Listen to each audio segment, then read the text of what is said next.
Tantor Audio, a division of Recorded Books, presents The Weight of Air, a story of the lies about addiction and the truth about recovery. By David Poses. Narrated by Charlie Thurston.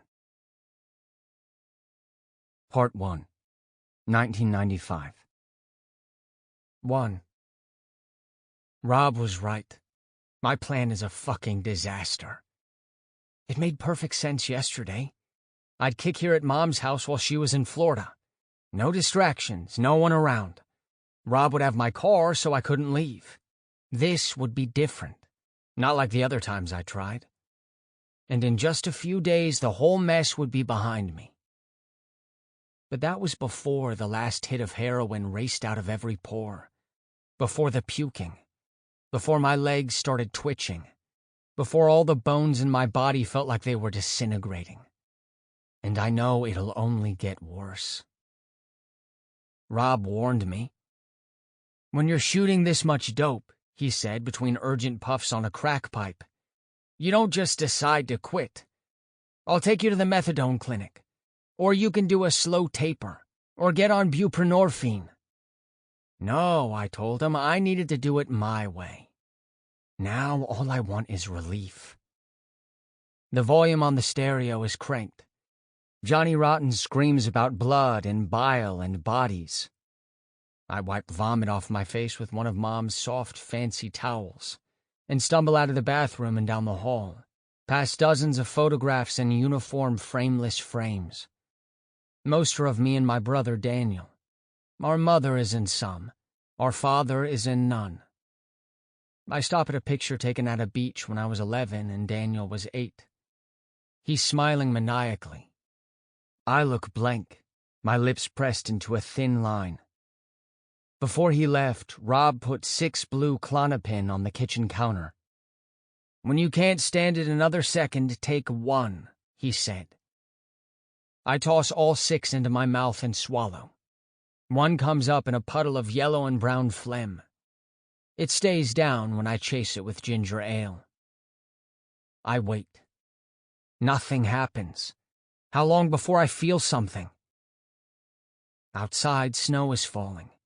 Seconds take hours to pass. Doubled over, one arm wrapped around my stomach, I call the apartment Rob and I have shared since December. The phone rings and rings and rings. I try his beeper. We're sorry. This number is no longer in service. I slide down to the floor and light a cigarette. Squinting and swatting at tendrils of smoke, I remember the empty bags Rob threw in the trash after we shot up. On a heap of paper towels and coffee grinds, I spot 2 glassine envelopes with archaic hot stepper stamps, the closest you'll get to quality assurance on a $10 bag of heroin. Grabbing a steak knife, I split the bags and use the dull edge to scrape the creases. With the flat end of a syringe, I mix the powder and water in a spoon. And then I suck the concoction into the chamber. No lighter, no cooking, no cotton. My stomach clenches with anticipation. I tighten a belt around my upper arm and hold it in my teeth and make a fist.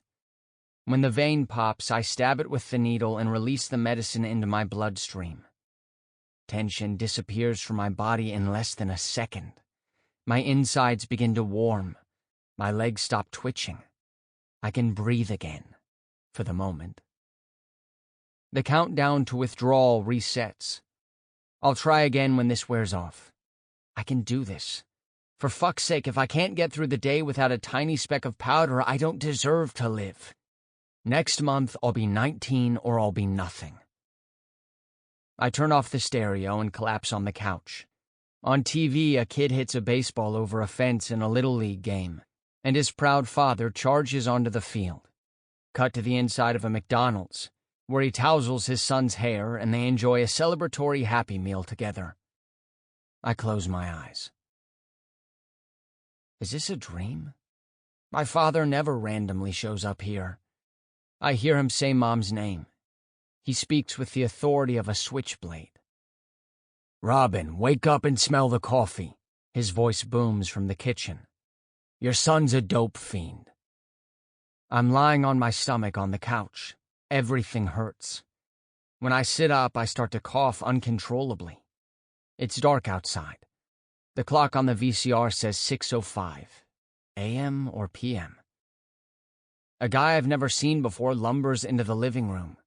His doughy paunch jiggles behind a New York Mets jersey, number 16. "Bob," he calls over his shoulder, "the dope fiend is up." My father pokes his head into the room, the cordless phone cradled in his neck, and gives me a long, narrow-eyed once-over. His hair is more salt and less pepper than it was a year ago, the last time we saw and spoke to each other. "Bob, what do you want me to do?" "I don't know, Howie. Maybe sit on him so he doesn't do something stupid again. He's too whacked out to know we're trying to help him." Howie grabs my arm and the back of my head and forces me to the floor. "This is tough love, brother," he says. The carpet scrapes against my cheek like sandpaper. I squirm and wriggle under his weight, and he shifts forward, planting his giant ass into the base of my spine. I laugh nervously. "Something funny, dope fiend?" "Your breath smells like Doritos and coffee." "And you look like a friggin' clown with that orange hair." "I think I'm gonna puke." "You're out of your gourd if you think I'm falling for that again." I cough up bile and my nose starts to bleed. Howie yanks me to my feet and points to the floor. "I'm sure your mom wants to come home to this friggin' mess." A trail of blood stretches from the kitchen to the front door, where a broken glass jar sits next to a pile of loose change. "How much dope did you think you'd score with that?" What happened last night? Dad joins us, squeezing the bridge of his nose as if he has a headache. "I take it the ex-wife wasn't too thrilled?" "She can't help it," Dad says. "It's hard not to sound crazy when you're crazy." I'm not a violent person, but I want to punch him in the face. My self-proclaimed saviors carry me out of the house in a t-shirt and boxers and load me into the back of Dad's BMW like a cheap rug. He squeals out of the driveway. The Pointer Sisters' Neutron Dance comes on the stereo, and he pumps up the volume. Bobbing his head, he sings along with made-up lyrics involving rutabagas and watermelons. Splayed across the back seat, I curl into the fetal position and watch the streetlights blur by. "Where are we going?" I manage to yell above the music. "Don't worry about it, dope fiend." It's still dark outside when we careen into the emergency entrance at United Hospital at Port Chester. The clock on the dash says 7:45. It must be p.m. A nurse hustles me into a small triage area and closes the curtain. She opens a sealed package of surgical scissors, cuts off my clothes without explanation, and helps me into a gown, the kind that leaves little to the imagination in the rear. Howie slips in. "Your old man'll catch up once he's dotted the I's and crossed the T's." "Are you allergic to any medications?" the nurse asks. "Yeah," Howie says. "Dope." The nurse stabs my thigh with a shot of clonidine and drops the needle into a red biohazard container. She grabs a wheelchair and pats the seat. "His legs ain't broke," Howie says. "Sorry," the nurse says unapologetically. "Hospital policy." She wheels me down a wide yellow corridor lined with posters of iconic Westchester County locations. I've gotten high at most of them over the past 3 years. The beach at Rye Playland, Saxon Woods Park in Mamaroneck, downtown Tarrytown facing the Hudson River. I used to stop at an abandoned warehouse before school and shoot up in my car. I got decent grades. I was the top-seeded player on my high school tennis team, and I was on heroin. Struggling to keep up, Howie gasps about kicking in a friggin' jail cell around 20 hard motherfuckers. "This is a picnic," he says. "Kicking in a friggin' hospital." My last visit to a hospital was 2 years ago, when Mom's cancer came back. I remember her first battle better. Dad took Daniel and me to see her after surgery. I thought it was going to fix her, but she looked frail, and her voice was groggy and barely audible. When we left her room, I asked Dad if Mom was going to die. He finally answered in the elevator. "Probably," he said. as if it were an overcast day and I'd asked if it might rain. I put on a brave face as we walked to the car in silence. Nobody was in the pay booth at the parking lot, and Dad started to drive around the gate. But then he realized he couldn't do it without scratching his new Jaguar, and let loose a string of F-bombs. At the end of the corridor, a burly security guard uses his body as a shield while punching numbers into a keypad. A wide door opens in stop-start motion. The nurse pushes me into a room cut in half by a giant turquoise shower curtain. 2 TVs are mounted to the wall, one opposite each bed. My roommate moans as he watches The Price is Right on mute. The nurse hangs bags of clear liquids on a pole and attaches a narrow tube that ends in a wide needle. After swabbing the inside of my elbow with rubbing alcohol, she sticks in the IV with a sympathetic smile. "Get comfy," she says. "You'll be here a few days unless other plans were." Dad arrives out of breath. "Yep," he says, hunched over, his hands on his thighs. He glances at Howie. "Joey's on it." Who the fuck is Joey? I stare up at the foamy white tiles in the ceiling covered with Rorschach-pattern water stains. One resembles the outline of Florida, minus the panhandle. Another could be a unicorn. I ask if anyone sees the unicorn in the ceiling. Silence. My mom would see the unicorn if she were here. She'd find other things, too. One of her biggest complaints about my father over the years, apart from his lack of a conscience, is his inability to see the face in the man in the moon. "Get some rest, sweet boy," Dad says, laying the back of his hand on my forehead. "This would have been much worse if you hadn't called." 2. It's 5 a.m. Bunny rabbits scamper across the TV screen, going bok bok bagok like chickens and pooping chocolate eggs. An announcer with an aristocratic British accent says, "Easter is coming. Load up on Cadbury cream eggs." I could really use some chocolate right now to coat the acid in my gut and distract me from the sledgehammer pounding every inch of my body. I hit the button on the wall next to my bed. A nurse with kind eyes appears. I swing my legs over the edge of the bed and tell her I want to go home. Hold on a sec," she says, backing into the hall. I watch her shadow's arms flail, and somebody else's shadow run to her. They whisper. A doctor in a crisp white lab coat enters and lectures me about the high rate of relapse among junkies who fail to complete a medically supervised detox and drug treatment, and blah, blah, blah. I yank out the IV and take a few steps. The doctor raises his hands. "Whoa there, Chief." The nurse gets between us. In a sing-song voice, she says, "The kitchen is closed, but I might know someone who can pull some strings and get you some Jell-O." I stumble into the hallway and look for the exit.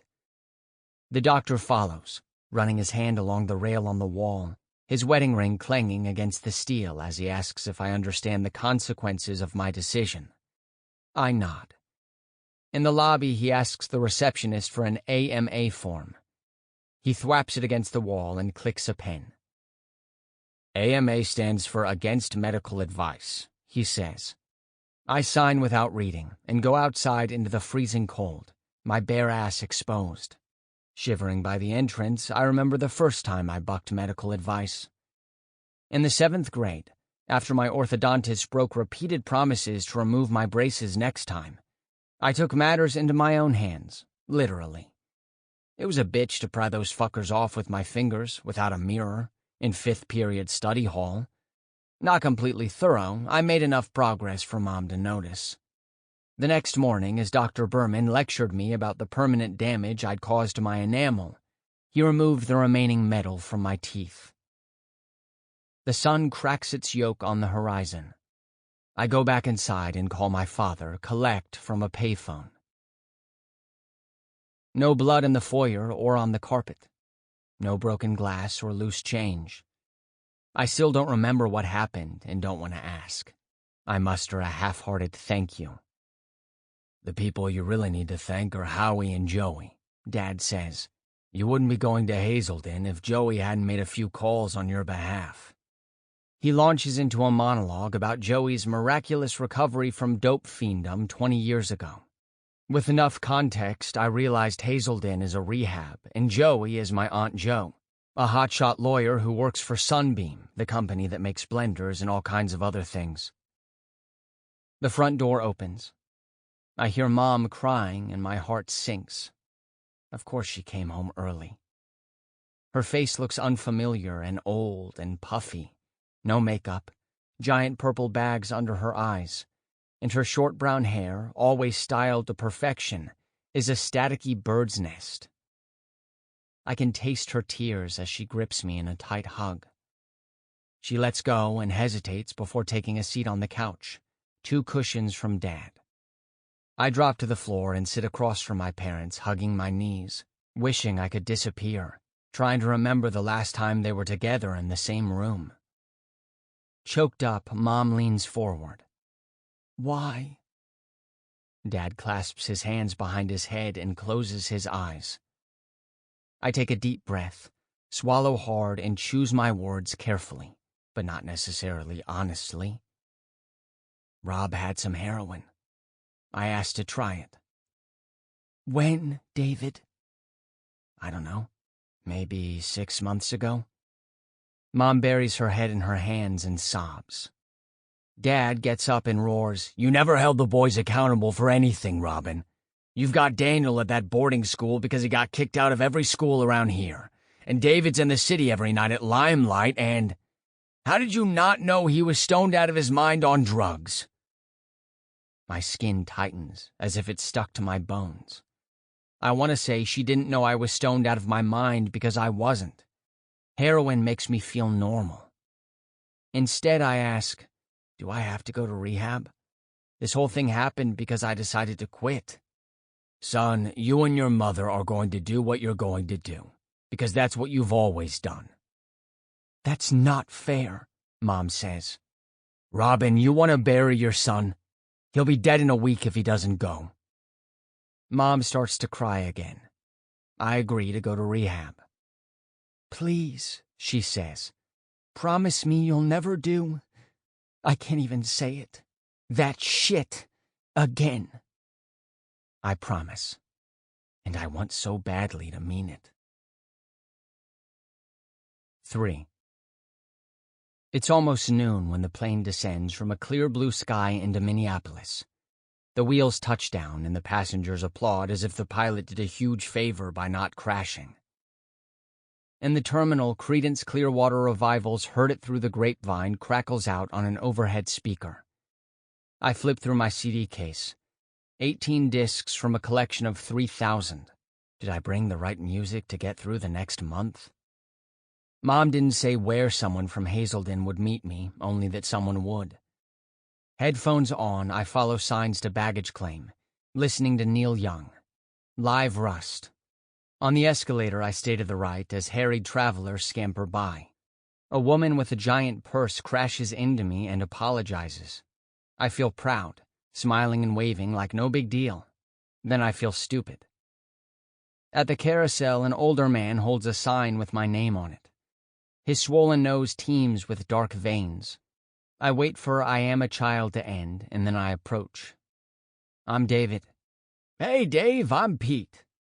I hate being called Dave. My yellow duffel is the first thing out of the chute. I nab it and follow Pete on a 20-minute trek to a blue van at the farthest reaches of the cold parking lot. He drives painfully slowly, his plump tongue poking through thin, cracked lips unless he's reading street signs aloud. The radio is off. I'm riding shotgun. My eyes are heavy, but they refuse to close. I never went to sleep on heroin. I passed out. It's been almost a week since my last hit. My mind is racing, but I can't complete a thought, and my body still feels like it's being pulled apart by horses. Burger King, Dillard's, Blockbuster Video, Ramada Hotel. On a wide, strip mall-lined boulevard, Pete hits the windshield with minty green washer fluid and fashions his hand into a visor as the wiper blades battle a splotch of bird shit. Better in sunglasses, he says, 'Cause your hand ain't getting lost or stoled. I force a chuckle. Pete grins. At the next intersection, he leans toward me and says, "Just so you know, I got the disease too." What the fuck is he talking about? Yes, sirree, Bobberoony. My head came awful close to the blades a time or two. Though I assume he's speaking metaphorically, I picture Pete's short gray hair in dangerously close proximity to whirring helicopter blades or an industrial fan. Looking for answers at the bottom of a bottle, till God took me in his arms. Got it. He calls addiction a disease, which makes no sense. He turns onto a narrow, windy road of split levels and short driveways with minivans. 2 lefts later, we approach a dozen absurdly tall speed bumps and an open gate next to a shed. Pete rolls down the window and nods to 2 security guards, who raise sandwiches wrapped in tinfoil to toast our arrival. A massive, modern, pastel yellow structure appears. Wide columns support an overhang at the front entrance. I remember 5th grade and Mr. Tassili's lesson on the 3 types of classical Greek columns. Doric, Ionic, and the other one. What is it? Nancy, the director of counseling, greets me with a bear hug in the reception area. She's short and overweight with red spiky hair. In a thick Midwestern accent, she says, "Thank God you're here." I resist the temptation to say, "Praise the Lord." Nancy says my counselor Ron will be out in a jiffy. Approximately 2 jiffies later, a guy in a dark suit appears. "Nancy," he says, "can I borrow you?" "Okay, Lester, but only if you give me back." Lester and Nancy laugh their way to an office. I drop down on a flowered love seat and prop my feet on a coffee table between stacks of Hazelden's magazine together. A mini fridge buzzes. What's the 3rd type of Greek column? A set of double doors open, and a girl with rectangular glasses and purple streaks in her long brown hair saunters in. After a quick nod in my direction, she dive-bombs the love seat across from me, straightens her plaid Catholic school skirt, and grabs an issue of Together. "They should call it This Is My Sucky Fucking Fucked Up Life Now," she says, flipping through the pages. "What the hell? Someone already did the crossword puzzle. In pen." "Duh, dumbass, a 5-letter game that starts with O isn't Oprah." Ouija. "Damn, new guy, you're good." The receptionist snaps, "Victoria." "Big brother doesn't like outgoings talking to incomings," Victoria whispers. "What are you in for?" she asks. "Heroin." Well, heroin. Very chic. How long were you on it?" "About 3 years." "What were you in for?" "Weed, booze, coke, meth, you name it. Shrooms, acid. You trip out?" "I got scared away from hallucinogens in 5th grade." "You dropped acid in 5th grade?" "A cop came to my school for a drug prevention assembly. He said a kid from our high school took acid, thought he was an orange and peeled off his skin." "I'm sorry, but that is complete BS. Acid's the bomb. Of all the things I'm gonna miss, acid's right up there with coke, shrooms, weed. You smoke chiba?" "A few times." "Drinking?" "I got drunk once. I hate being intoxicated." "You hate? Dude, heroin's the most hardcore drug there is." "It has a bad rap. Alcohol and pot fuck you up way more." "Well, I never tried it. Nobody did heroin where I grew up. Where you from?" "New York." "City?" "Just outside. Westchester County. Rye." "No way, I'm from Greenwich." The receptionist says Victoria again and shoots a stink eye while poking a straw into a can of Diet Dr. Pepper. Victoria scurries around a half wall covered with framed awards and commendations for Hazelden's work on addiction recovery, and flops onto an overstuffed upholstered chair with a lilac batik pattern. She crosses and uncrosses her legs a few times, then scribbles on a magazine page and tears it out and balls it up. "Incoming!" she shouts, hurling the note into a nearby ficus plant. I retrieve and unravel it. Her name and phone number. "All right, Victoria," the receptionist says. Pete's here. On her way out, Victoria says, "Give me a call when you get home. We'll go to an AA meeting. Or something." I sit back and imagine myself a month from now, driving around Greenwich's backcountry with her. Then it hits me. Corinthian. 4. Ron's gold track pants make a swishing sound as he walks toward me, his right hand outstretched.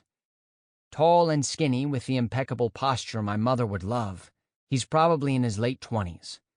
He yawns and apologizes for yawning while leading me through a maze of hallways to a small room with a twin bed, a chair with initials carved into the seat, a tall dresser, and no door. "Call it a way station," he says, gesturing from the threshold like he's revealing a prize on a game show. "As long as there's no contraband in your bag and no red flags go up in your intake evaluation, you'll be in general population tomorrow morning." He follows me into the room and stands at the foot of the bed with his arms folded. I hug my bag and stare at the shiplap wall. "Okay, so here's the deal," he says. "Every morning we're up at 6, except Sundays when you can sleep in. That means 7. Group therapy every day and AA and NA meetings. Physical fitness, meditation, recreation, lectures on sober living, the whole 9. Unless you have a doctor's note, everything's mandatory, so don't think about trying to ditch. Capiche?" Does he want me to say, "Sir, yes, sir"? I nod and drop my bag on the bed, trying not to laugh at his dorky impression of a drill sergeant. "This will be your life for the next 28 days. Once you've been here a week, you get phone privileges. 45 minutes a day. Abuse those privileges and sayonara the phone." I promised my mom I'd call when I... "Holy smokes, Dave, has it been a week already? I could have sworn you just got here." He grins. "No, all kidding aside. Mom knows you're here, I just talked to her. Part of my daily routine is a check-in with your folks." "My parents are divorced." "Yep." "Will you talk to both of them every day?" "Mom and Dad have as much to learn about recovery as you do. And fortunately for you and them, Hazelden does a terrific job of educating parents about enabling and tough love. Everything they need to know to help you avoid old patterns when you're back home in 6 months or..." 6 months? He can't be serious. But it doesn't matter. Mom won't make me stay. She's never forced me to do anything. 7 days until phone privileges. Home in 8 max. This place is for serious drug addicts and hardened criminals. "Dave, coming here for a month is a great start, but that's all it is. A start.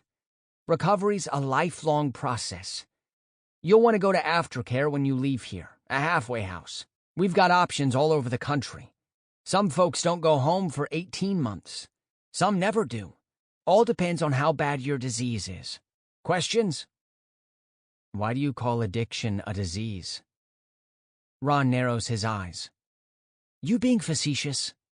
"No." "We call addiction a disease, Dave, because that's what it is." When I think of disease, I think of cancer. My mom didn't choose to have it. It could have killed her." "Bingo! We're saying the same thing, yeah?" I smile. I love the idea of you telling my parents that a disease made me stick needles in my arms, but they know it's my fault. "Sorry, Dave, but that's baloney. Baloney.